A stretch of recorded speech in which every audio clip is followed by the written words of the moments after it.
As business, when you look at that situation, are you at all concerned or confident now around, possibly seeing the events of last year happening? I mean, nobody wants to see those, but is there a concern? Yes, there is a concern because as you said, none of the issues have been addressed, and nobody can really give us any assurance that it won't happen again. I think that's the kind of certainty that business looks for. Business will navigate an environment for as long as it's feasible to do that.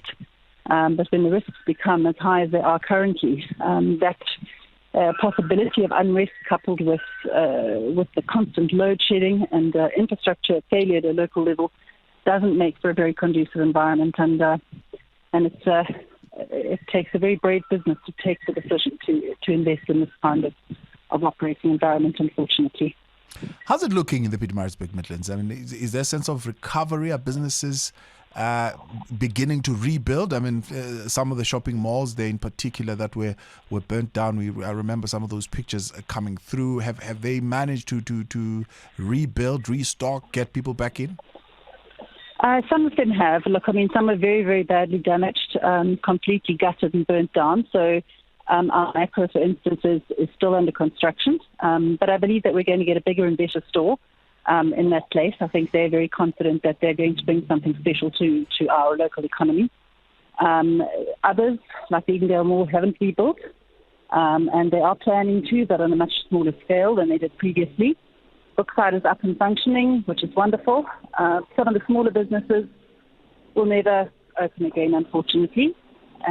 Some have opened, but they've been set back 7 to 10 years in terms of having to rebuild the resources that they had prior to the looting.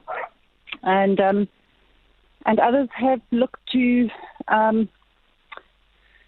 invest in other areas to see whether or not those areas are more conducive, not only because of what happened in July last year, but because of the insecurity of supply of electricity and water. So, unfortunately, we need to be able to do something drastic to ensure that the environment is conducive for those that are already invested here to continue investing here. And of course, the risk, if you test other markets and it's better there, then the organizations bleed over time. So we'll see that disinvestment kind of happening on a daily basis, and it's terrifying. News. Experts. Analysis. Where things stand.